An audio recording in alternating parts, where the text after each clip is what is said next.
Happy Christmas Eve.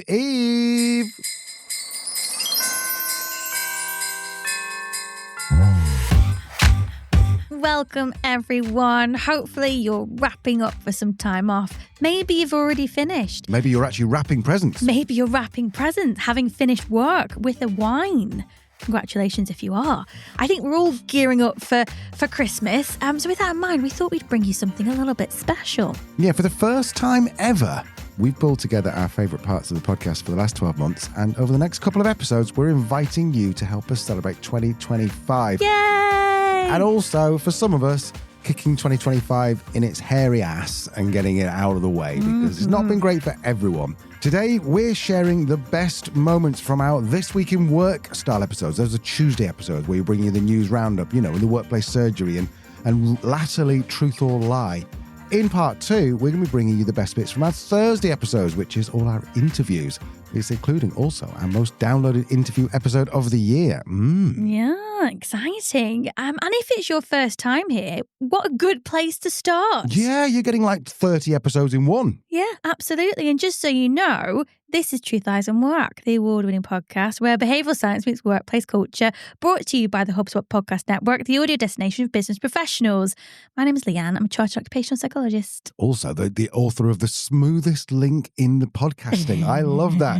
My name is Al, and I'm a business owner. And together we help organisations build amazing workplace cultures. We'll be getting into part 1 of our highlights after this very quick word from our sponsors.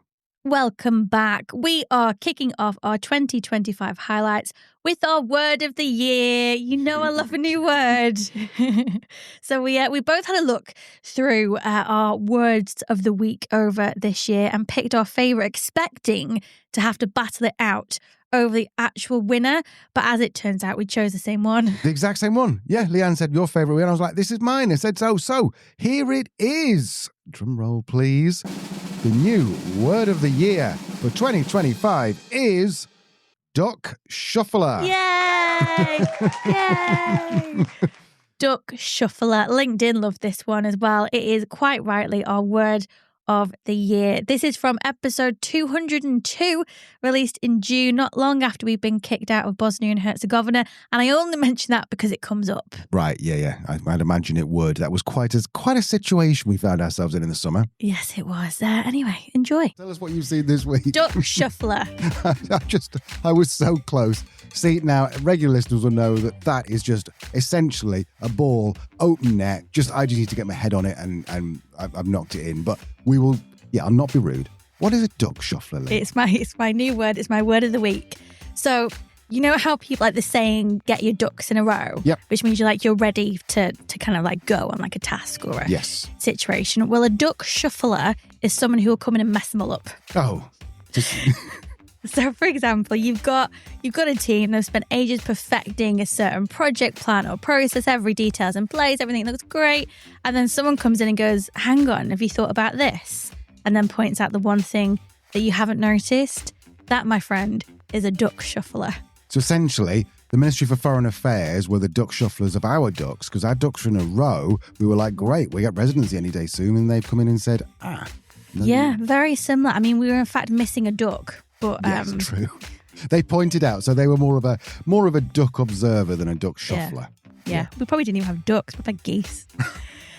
So I think the thing is, this is being kind of talked about in a way that is quite negative, like that annoying person always comes in like, meh, a duck shuffler.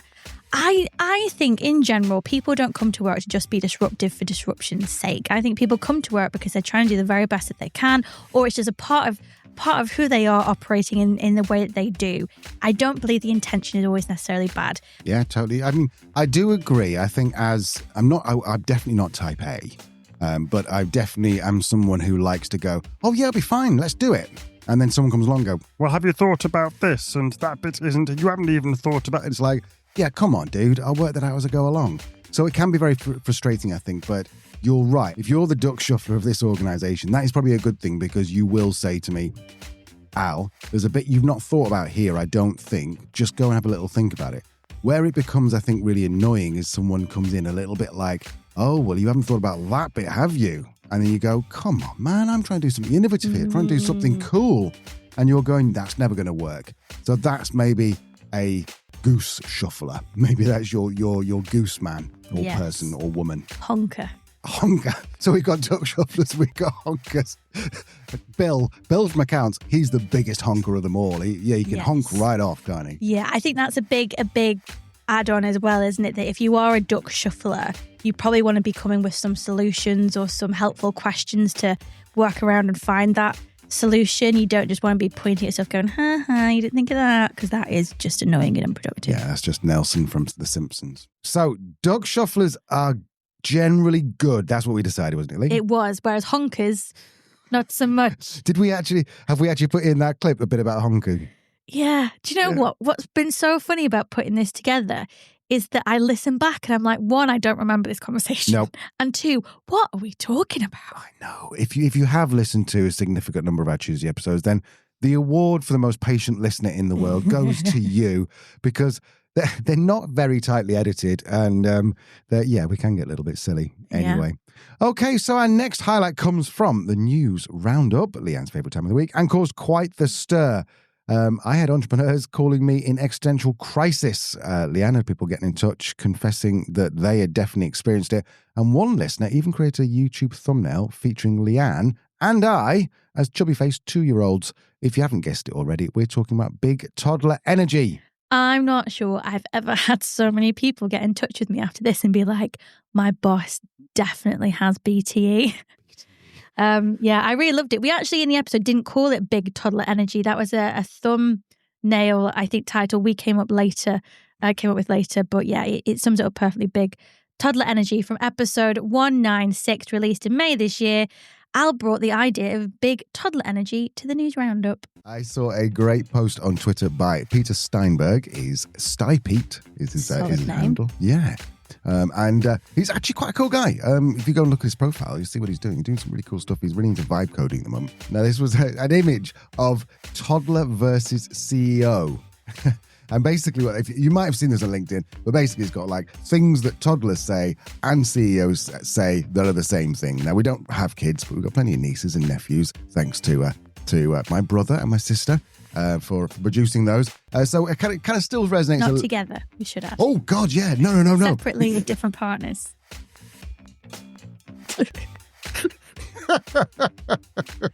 Well, the truth lies in where? Well, we keep it in the family.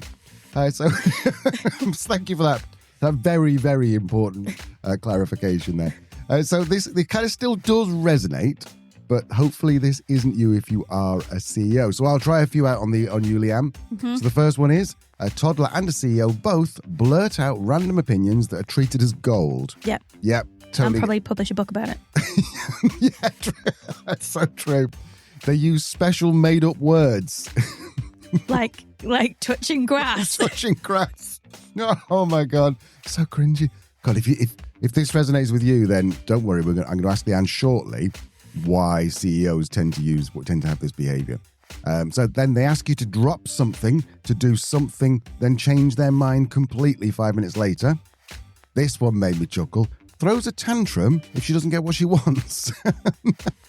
So many CEOs. Maybe occasionally. I mean, Musk. Excuse me. Anyway, replies with answers that make no sense. Now, this is a big one. I think there's so many cartoons on Twitter or X or Twix or whatever we're calling these days. And then collects and quickly discards expensive toys. The last one here which I thought was really good, was interrupts every conversation to share his own tangentially related thoughts. That's what kids do, isn't it? You're talking about cheese and they'll go, I like cake. It's like, well, dude, I know you're 18 months, 2 years, but I'm talking about I want to talk about cheese. Anyway, Lee, why do some CEOs act like this? Have they not got the prescience to understand that this is just not really a cool way to act? Yeah. Is that it? No, I think I don't know. It's the first time that I've kind of heard this, but what would my thoughts be on the psychology of it? Most entrepreneurs are extroverts. They tend to say a lot of their thoughts out loud before they introverts process first and then speak. Extroverts speak and they sometimes process if they've got time. A lot of entrepreneurs are neurodiverse. with ADHD, on the autism spectrum, communicate differently, neurodiverse people, particularly with a sense of urgency and a need to get things out because they process faster. They're lightning speed in terms of analysis and processing, depending on what type of neurodiversity they might have. So it's they need to move at that pace. We're just the slow ones who can't keep up. So yeah, that'd probably be the two obvious ones. And I think as well that typically these people are probably quite low on what we'd call agreeableness, which is one of the big 5 personality traits. And that's kind of like how compliant you are, basically. So I'm quite compliant. I quite like rules and a system. I like science. It's not really a shocker that I want to understand the rules of the game so I can play it.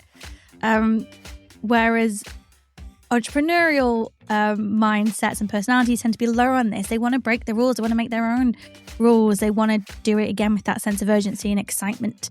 So yeah, there's a few different things that would feed into why I'm sure a lot of these things are kind of ringing true. Yeah, and I suppose there's also an element of ego, of protecting your position, of, if someone's not particularly confident but they're a CEO, they need to make sure that everyone knows that they're the smartest person in the room, which, by the way, I think is the opposite you should be as a CEO. I think you should be the most stupid person in the room, but you're just very good at making a great room for intelligent people. So maybe there's this element of them just looking to look intelligent. And so we've always said this, and we teased this the other week, and we still haven't talked about who I was talking about, but the person who uses long words when short words will do. Yes, and they, in my opinion, are not particularly intelligent, and they're using those words to appear intelligent. Narcissism is another personality trait that entrepreneurs, this person incidentally, scored quite high on. So you yes, do know who I'm talking about. Well, I know. Well, you told me afterwards. Oh, did I tell you? Yeah, I forgot I told you. Yeah, you told me. I forgot I told you. But yeah. So yeah, lots of reasons. So there you go. And if you haven't listened to the pod before, even if you have, you'll know that Leanne always brings the science. And I'm loving that Leanne actually told us basically the science behind why CEOs might have big toddler energy. Well-educated guesses, really. I've not actually seen any hard research on that. But neither have I had any complaints from what I said on that show. No tantrums from CEOs. No. So yeah, either way, I think highlight self-awareness is very important. So CEOs, if you do one thing next year, hire a coach. Yes, you might even have time to enter the prize giveaway from episode 257 and win a 6-week coaching program with the incredible Rob Kalvarowski. Just the nicest guy in the world, and also brilliant speaker. You've got to listen to his TED Talk. Even if you don't enter the competition, go back and listen to the episode and go back and watch his TED Talk. So go and check it out. We'll be back with more of our 2025 highlights after this very short break. Let's crack on with our next highlight from 2025. And Al, we are sticking with our entrepreneur energy. On the 27th of May this very year, we celebrated our 200th episode. Yes, I remember that. Yeah. 2 days after my birthday. Yeah, and I think it was 2 days before we got kicked out of Bosnia as well. Happy times. So in the news roundup, we covered a groundbreaking story from the Sunday Times reporting that happy staff make for more productive businesses. Shocking, Al. I know. I am shook. Shooketh. I shooketh. And Al also shared the story of a Boston company boss who went viral after an employee asked him for a $40 loan. Yeah, and Leanne had quite the heated discussion over that one, but it was... With you, not with myself. Yeah, sorry, Leanne and I, yes. And yeah. Did I just say Leanne had quite... I think so. You're just talking to yourself. Shouting at myself. She does do that in the bathroom. Anyway, it was Leanne's story on rule-bending CEOs that's made our highlights list. And for those listeners who have expressed interest in learning more about me, this clip includes a confession from my time owning a beer delivery business in the 2000s and how I bent and perhaps broke the rules. I'm sure it was nothing illegal. Do we like rule keepers or rule breakers? That was the question of a new study by Astrid Homan. Astrid, what a lovely name. And colleagues at the University of Amsterdam, published in the Journal of Experimental Psychology Applied. They suggest that the answer is neither. It isn't about breaking them. It isn't about keeping them. It's about bending the rules. And that's what we like in leaders that bend the rules. So here's what they did. They created scenarios for people to judge. So one of these scenarios was an employee called James, who was at a car company facing a cash flow crisis. He had 3 options. He could stick to the rules and raise money by crowdfunding. He could break the rules and sell cars illegally, or he could bend the rules by selling memberships that included a free car, a legal grey area, but not outright breaking the law. They then asked participants, who would you trust to lead?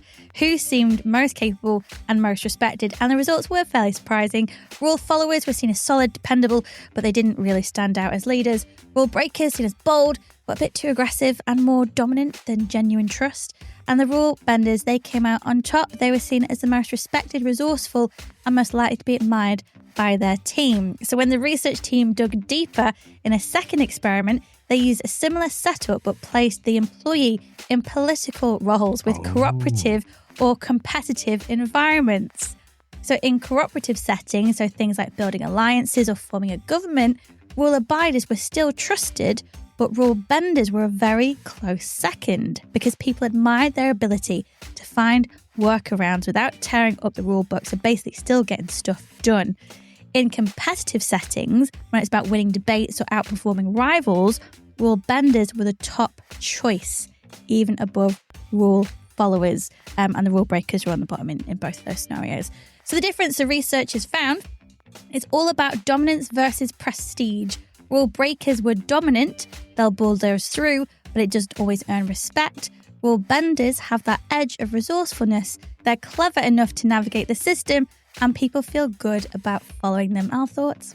Well, story time. Here's the time. Let me tell you about the time that I bent the rules. Way back about 23 years ago, I started a company. It was selling alcohol after hours in the UK to students. So they want 4 cans of lager. We'll come around with 4 cans of lager. So I got a license to sell it, which in the UK you need a license, a liquor license.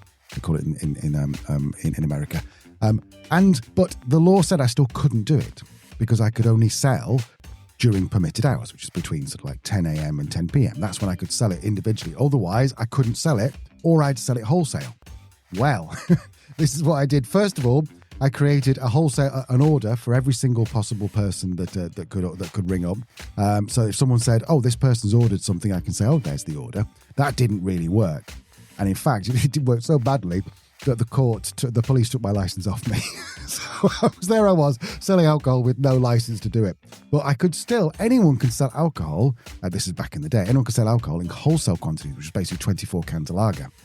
But nobody wants 24 cans of lager at 1 o'clock in the morning. So what I found was there's a bit in the law which says essentially if you can combine lager and also something called perry, which is pear wine, which is grim, but really cheap. So what we did was we said you can order whatever you want, but you have to also buy 1 bottle of this what's called Lambrini. It was a 5-litre bottle of Lambrini. It was horrible, cost about £4 to buy. You had to buy that because that fulfilled us and made us wholesale again. But if you already had one of those in your house from a previous order, you could swap it over. So essentially we'd give you a refund for it.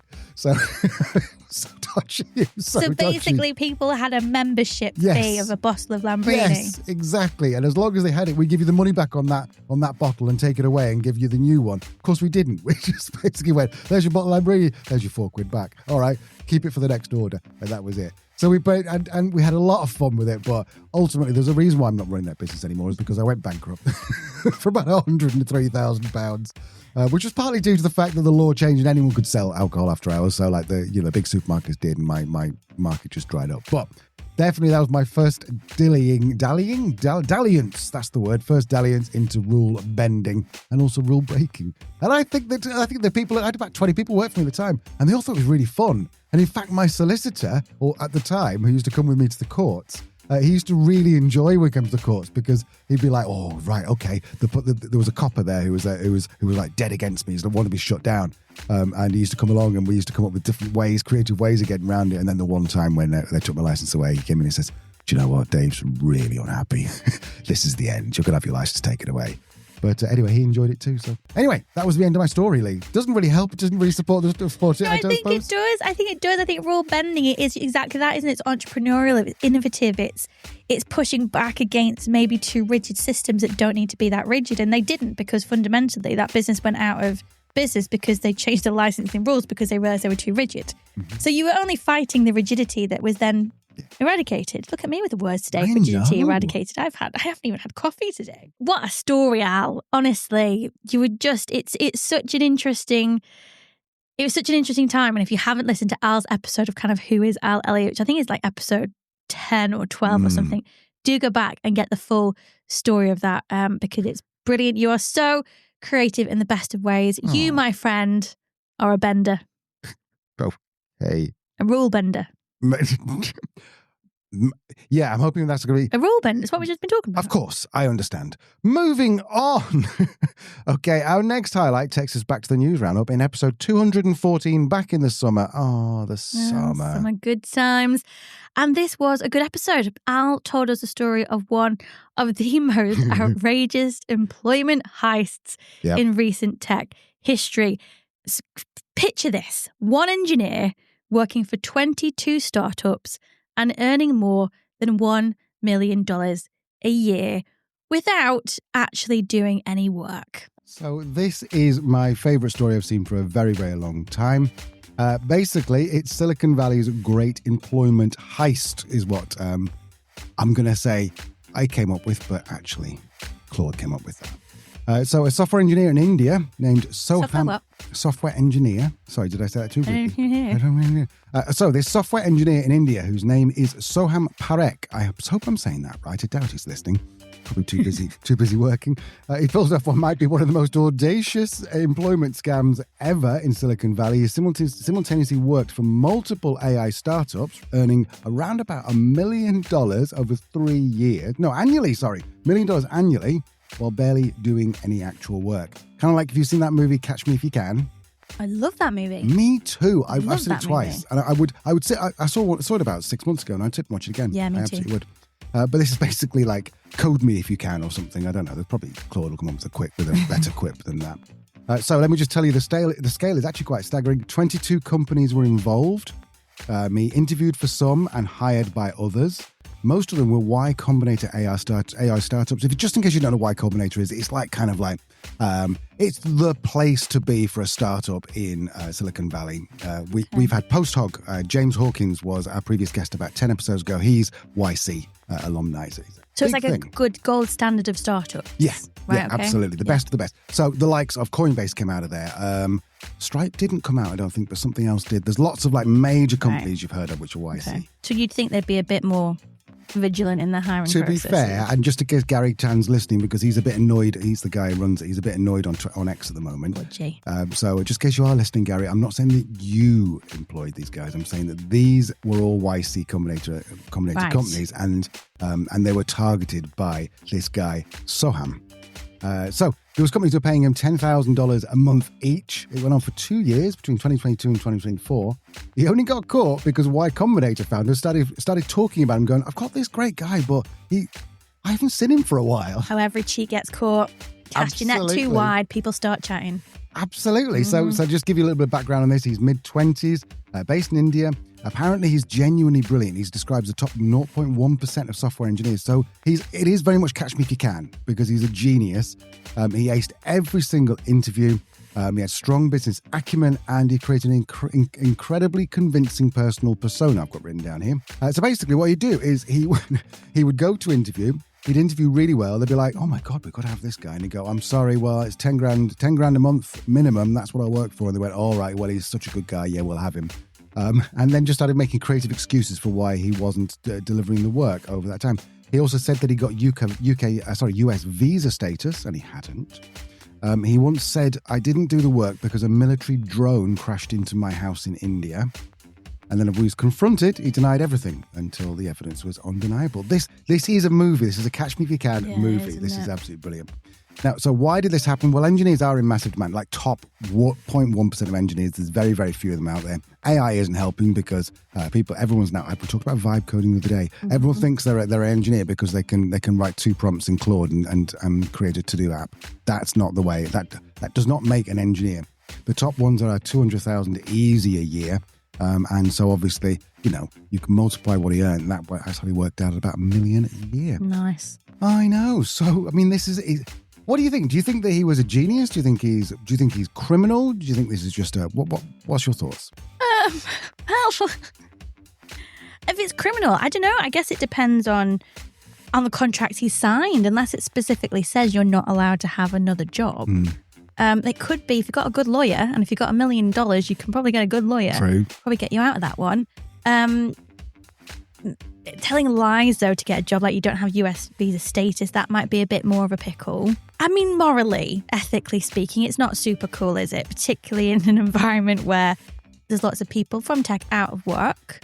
So I'm not sure that's cool. The fact that he's not doing the work is my beef. Like, if he'd been holding down these 10 jobs and delivering all the outcomes, I'd kind of be like, well, what's the problem? He's hustled. Yeah, hustle. Just because he can deliver that in a fraction of the time that allows him to do it for 10 different companies, and fair dues. So I think it's a fact.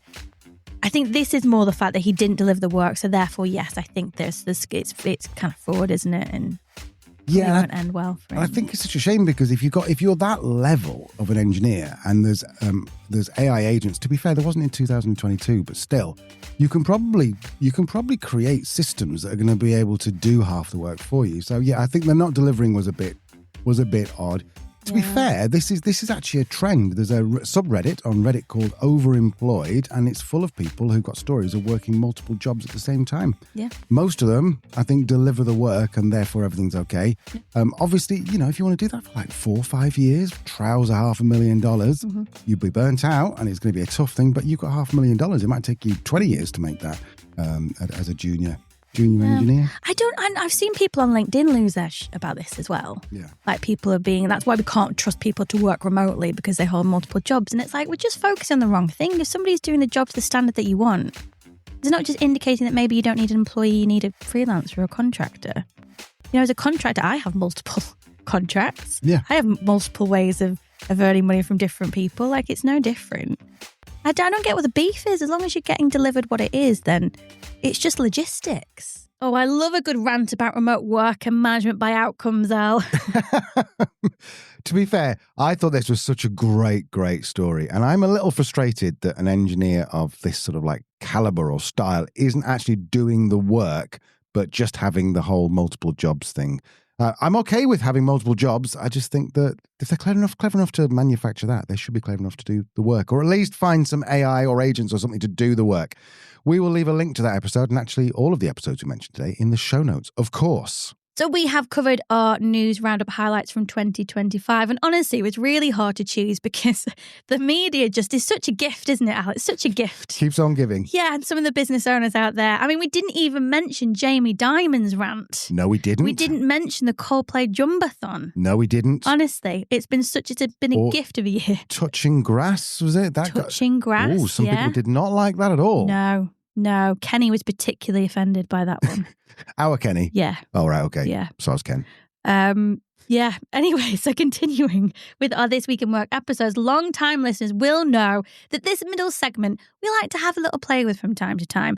And for more than a year, we did bring you a hot take from a workplace expert every single week. Yeah, and some hot takes were a little more lukewarm than others, but we did have some awesome conversations with some genuinely cool people, including a person who's quickly become one of my favourite people on the planet, Rebecca Taylor. I kind of hope she is listening, and also I kind of hope she isn't, because now it looks a little bit creepy because I was messaging you just a few minutes ago, so now Well, so was I, if that makes you feel any better. Literally an hour ago. We're those people, aren't we? Yeah, we're those weird people. I'm sorry, Rebecca, but we just really think you're cool. Rebecca, if you haven't heard of her, you strange person, Rebecca is a content creator. She is host of HR Confessions and co-founder of Skill Cycle. And her hot take was actually spicy. So my hot take is that all work is just a collection of gossip. Yeah.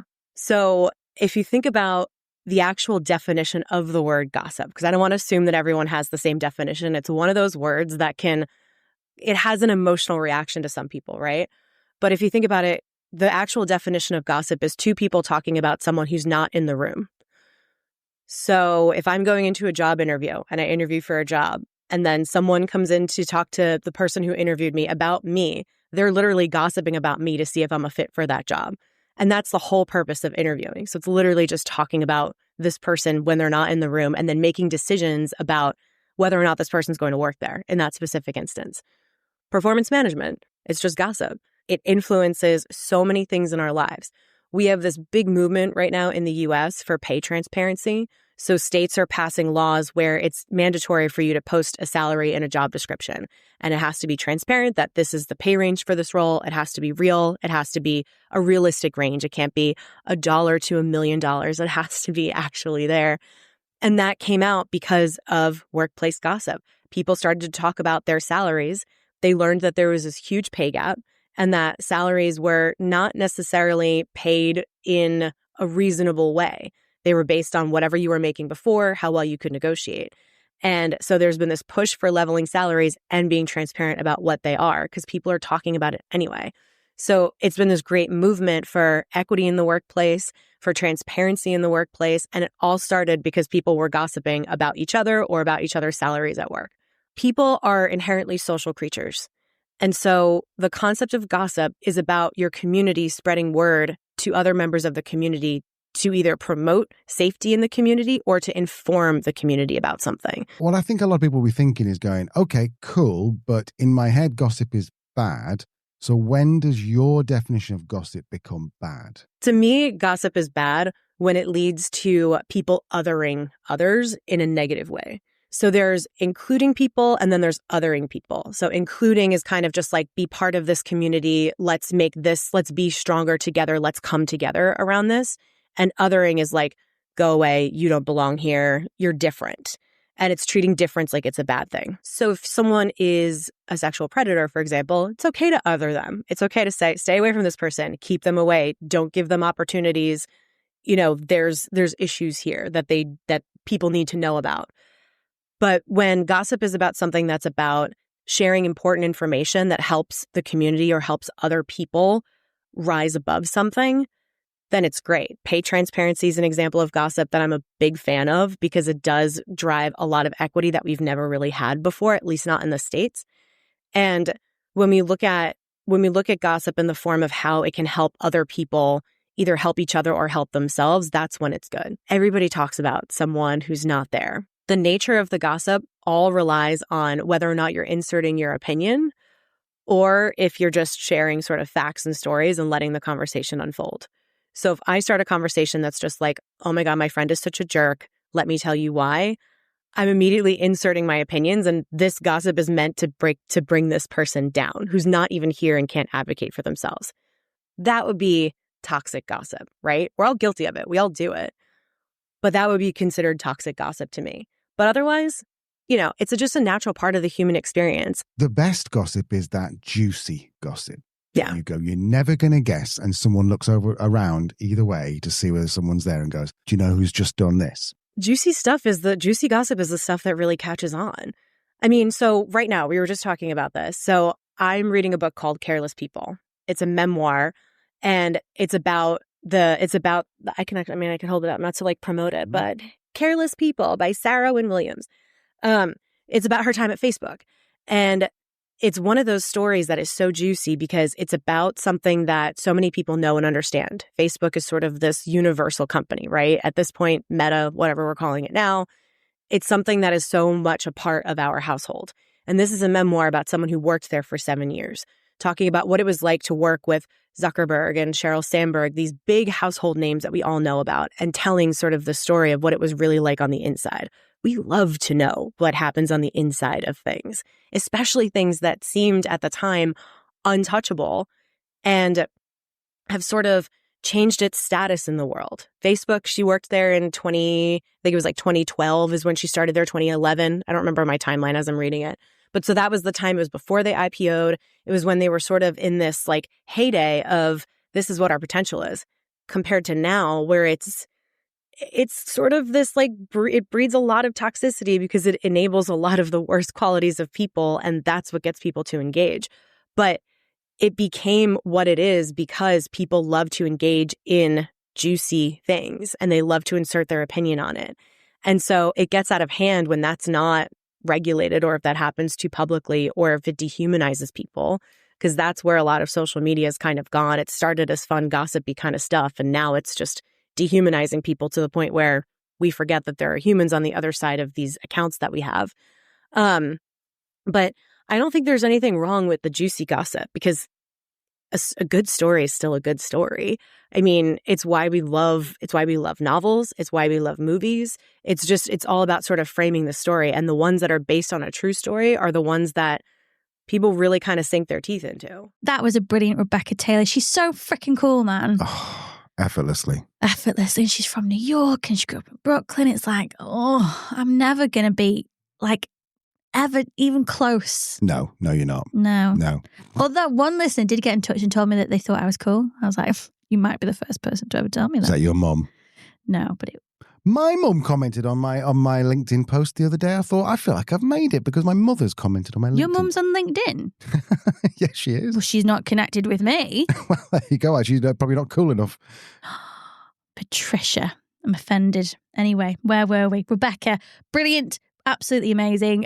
Do go back to episode 194 and hear the full hot take. That's about half of it.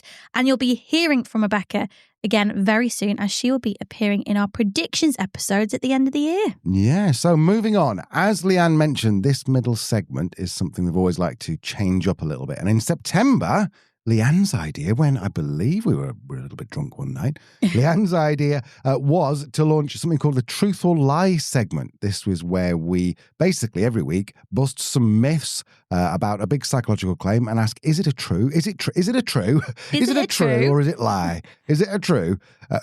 Is it a true? Is it a truth or is it a lie? We've done birth order and leadership. Do older people or people who are the eldest of a family, are they better leaders? No. Left brain, you're ruining it because we want people to go back and listen. Left brain thinking, do you really think logically with your left brain and creatively with your right, or the other way around? Can't remember. Talked about lie detection, and we talked about that TV show that I love and Leanne hates. And sleep can very successful people only surviving 4 hours of sleep a night. But it was by far this Truth or Lie segment that sent shockwaves through our list. Shockwaves. We had literally 2 emails about this, and on LinkedIn, I think 15 people got kind of upset about it. Yes, it is, of course, Maslow's hierarchy of needs. You'd think that people got over that by now, but no. So here we are. So this week's Truth or Lie: does Maslow's famous pyramid of needs accurately explain what motivates us? And do we really need to satisfy our basic needs before we can pursue things like self-esteem and reaching our full potential? You can tell I'm reading from a piece of paper here. Basically, is Maslow correct? Is it a load of rubbish? What's your thoughts? Maslow's hierarchy of needs. It's that famous pyramid. You've all seen it. You all know what I'm talking about. You've done one training session on leadership. You've opened a textbook. You would have seen it. It's 5 levels stacked up into a pyramid. So at the bottom, you've got psychological needs like physiological needs like food and water. Then you've got safety and security, then love and belonging, then esteem and recognition, and finally self-actualization at the peak, which means basically becoming our best selves. It's simple, it's elegant, it's everywhere, and it's been taught in business schools and psychology departments since the 1950s.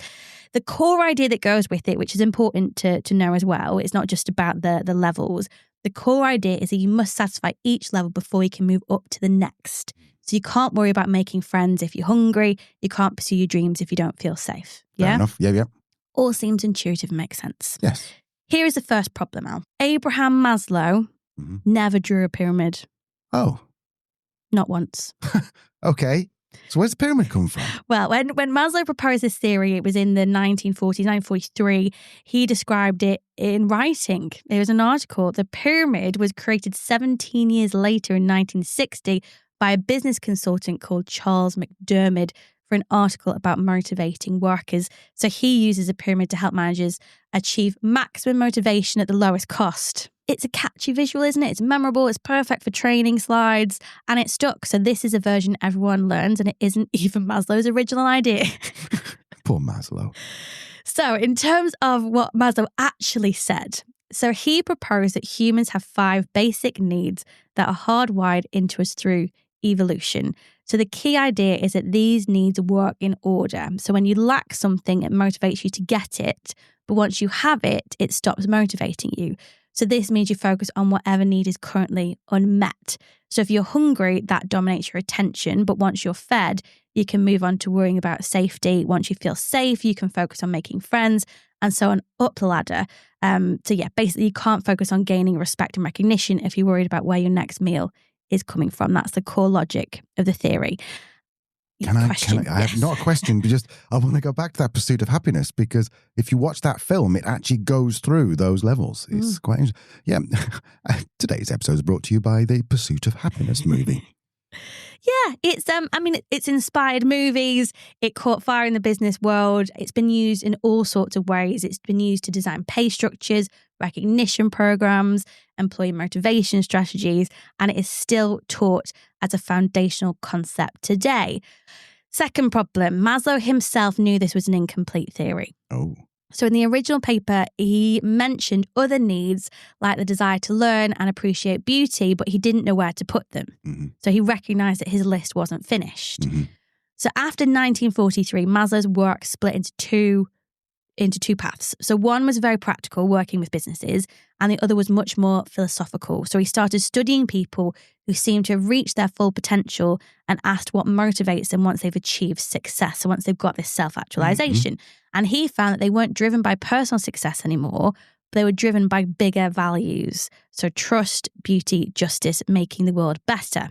So this meant he could add a sixth level to the hierarchy, the pursuit of values that transcend self-interest. So self-actualization isn't even the peak of the pyramid. There's one more. There's one more. There's nuance in there, as we just said, with this sixth level, which never really got famous because he only developed this about 2 years before he actually passed away, and it was published in a really obscure psychology journal that most people never read. So the 5-level pyramid became the standard version taught in schools, whilst only a handful of researchers knew about the 6th level. And I came across a really interesting story when I was looking into this from a psychologist named Hazel Skelsey Guest. What a name. I know. So she ran a weekend course on Maslow at Cambridge. She spent 90 minutes teaching about the 6th level, these transcendent values beyond self-interest.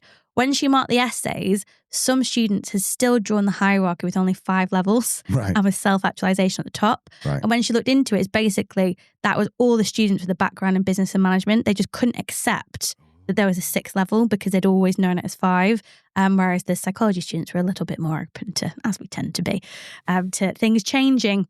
So the problem is that, 1, there's no pyramid. 2, the pyramid wasn't complete. And 3, Maslow himself said it wasn't a finished thing. It was a moving, living theory that was still developing. So problematic. So the next question is, has any other research shown that Maslow's hierarchy of needs can be backed up? Right, can be okay. true. So in the 70s, 2 researchers reviewed every study that had tried to test Maslow's hierarchy, and their conclusion was that there's very little evidence supporting the idea that needs work in a rigid order. Right. So yes, we all have needs, but following it step by step in a progression doesn't really make sense. And it also, you've got to think that if I need to eat before I focus on being safe, if I've got a tiger running at me, I'm like, actually, I'm a bit hungry, I'll just finish my snack before, Finish your Frosties. Yeah, exactly. Doesn't quite work.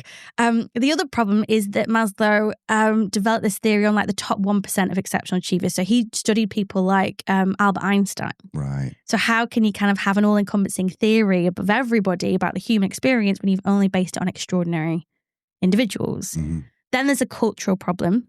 It's a very Western theory. It's a very individualistic worldview, climbing towards that individual self-actualization and then going to those transcendent values. But in a lot of cultures, they're more collectivist. People prioritize community, harmony, family obligations over individual achievement, which we absolutely see in Bosnia, don't we? Yeah. So it's all a bit difficult. And I think really what modern psychology is telling us that human motivation is a lot messier. There are some things that Maslow got right in that we have 2 types of needs. So we have deficiency needs, things like hunger, safety, and belonging. So they're driven by lacking. And then we have growth needs, things like learning, creativity. And the more you satisfy your growth needs, the more you want them. Whereas the more you satisfy your deficiency needs, you don't want it anymore. Right. Yeah. So he got that right. And there is some really interesting research that has been done with school children in poverty that have found that yes, if their basic needs are met better, then they'll perform better in school. So there is some truth there. But there are better models, I think, now that kind of explain motivation. You've probably heard of some of them. Self-determination theory, focus on 3 basic psychological needs: autonomy, competence, and feeling connected to others. It's much more flexible as a model. So yeah, I think the problem is it's just not quite as robust as we want it to be. It's a theory, and it's always been a theory, and it was an incomplete theory.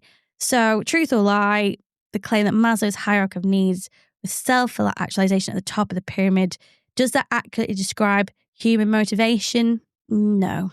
Yeah. It's a lie, or at best, it's very dramatic oversimplification. And I think that's probably true of the majority of truth and lies we'll talk about on here. Some will be absolutely bobbins. Some will be surprisingly true, like tall people are genuinely more successful. And others are going to be somewhere in the middle where it's based on truth, but it's just been stretched to a point where it doesn't quite explain the complexity of humans and the gloriousness of all that messiness. So yeah, I'm sorry, Maslow, it's not true. Well, on that bombshell, let's move on to my favourite time of the week, the world-famous weekly workplace surgery, where I put your questions to Leanne.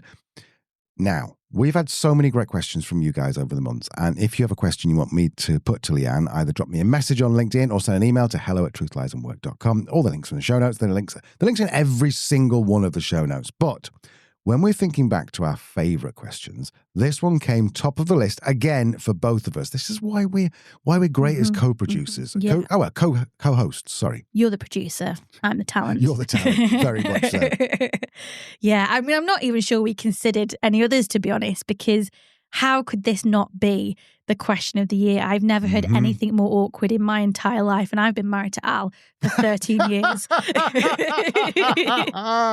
So let's go back to episode 180 from March this year and remind ourselves of our lovely listener who had the horror of finding out her new boss is her ex. Okay, so question number 1. My ex is now my boss. I'm in a situation I never thought possible. 3 years ago, I had a serious relationship with someone who worked in another department. The breakup wasn't great, but we managed to stay professional at company events. Yesterday, our department head announced they were leaving, and guess who's being promoted to replace them? Yep, my ex. They start next week, and I'll be directly reporting to someone who once told me I was emotionally unavailable and career obsessed. Oof. I'm good at my job, but I'm terrified this history will affect my progression. Some colleagues know about our past relationships. The gossip has already started. I've considered asking for a transfer, but I've built relationships with our clients and I love my team. HR knows nothing about our history and I'm not sure if I should tell them. I need this job. Sounds like you love this job too, but I'm dreading every upcoming one-to-one meeting. How do I handle this without torching my career or having to leave? Awkward. Awkward. Very awkward. Oh, Can you imagine having to work with your ex or even your current spouse? No. No, it must be a nightmare. Christ, no. Back to this listener. Oh, I feel for you. I can feel that stomach churn when you found this out.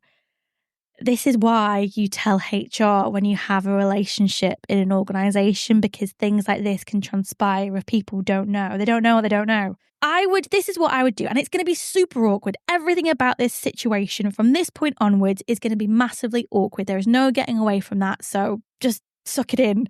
The thing that I would first do, probably kind of salvage this situation, HR need to know about this. They need to know, even just as an FYI, and everything works out really great.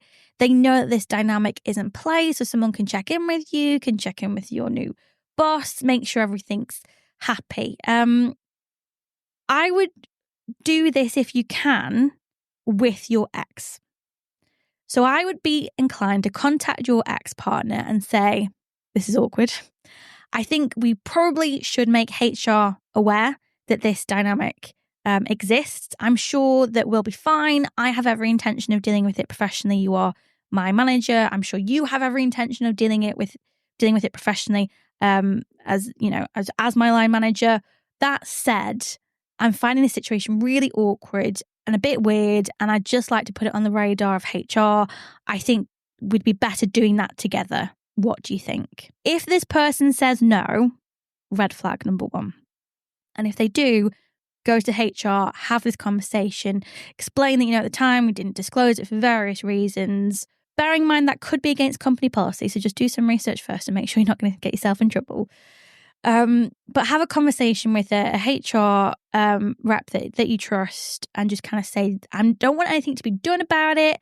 I just want to flag it. I just want to share it. So if anything happens in the future, you have this context in which to understand what's happening. And then I think you've just got to suck it in and see, because it could be it's fine. It could be that everyone's moved on. You're going to stay professional. The gossips will stop when there's nothing to gossip about anymore. They see you and your ex are getting on well professionally and it's all fine. If it isn't fine, at least HR know and will understand the context. I think that's interesting advice, because my thought immediately when I was reading this was like, oh, maybe you should go and talk to your ex, go out for a coffee and talk to them. And I realise now that actually, in the context of what you just said, that's probably not a good idea at all. You need to make it a bit more formal. But also, I don't know. I mean, as Leanne said, things have changed. There's people, when you do split with someone, you do quite often say things that either you don't necessarily believe or you believed strongly at the time and you no longer believe. Everything could be absolutely fine. I think my only advice is don't rekindle this. If you get the opportunity, if you've got a one-to-one in the office and the blinds are shut and the door's locked, yeah, leave that alone, I think. Good luck to you. Good luck and Godspeed. Still so awkward. It makes me all googly.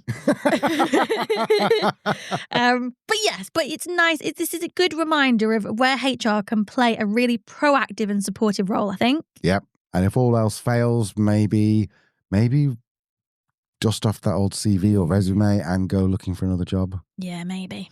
Okay, so I think that's a wrap for part 1 of our highlights episodes. Coming up this Thursday, we've got part 2 of a highlights special featuring our favourite moments from our expert interview episode. Remember, that's the Thursday one. Dead easy. Tuesday, just nonsense. Thursday, a bit less nonsense. Important stuffs. Yeah. We will be hearing from Steve Kars, co-founder of King of Pops, Elena DeBull on feminine intelligence, and we will be revealing which guest episode has topped our download charts. Yeah, but I remember Top of the Pops. Look, if you enjoyed these highlights and you want to hear the full episodes, all the episode numbers are in the show notes. Thank you, Leanne, for doing that, because that must be a pain in the backside to write all those out, unless you actually asked a certain AI model to do it. No? I didn't actually. I did this all myself entirely by hand. I wrote it and then typed it up. No, I you know what I mean by hand. But no, do you know what was really useful, Al, is the beautiful list of all the episodes on our website, truthliesandwork.com. If you click on the episodes, you can see all of them in a nice, lovely order, and that's where I pulled the links from, and it was very easy to use. You should go and check it out. Yes, and I built that in one afternoon, didn't I? One weekend. Yeah. So go and join us over at LinkedIn as well. We're going to see you on Thursday for part 2. On Christmas Day. This is how dedicated we are to you people. Hang on, I'm just checking my list. 25th. Yes. Highlights part 2, Christmas Day. And we are getting up early. Mm-hmm. We're not drinking. We're not opening any of our presents until we've recorded this episode and press publish. 100%. Just because this is how much we love you. Yeah, 100% it's not been pre-recorded. No, sir. 100%. How dare you? How dare you, sir? Bye. Bye.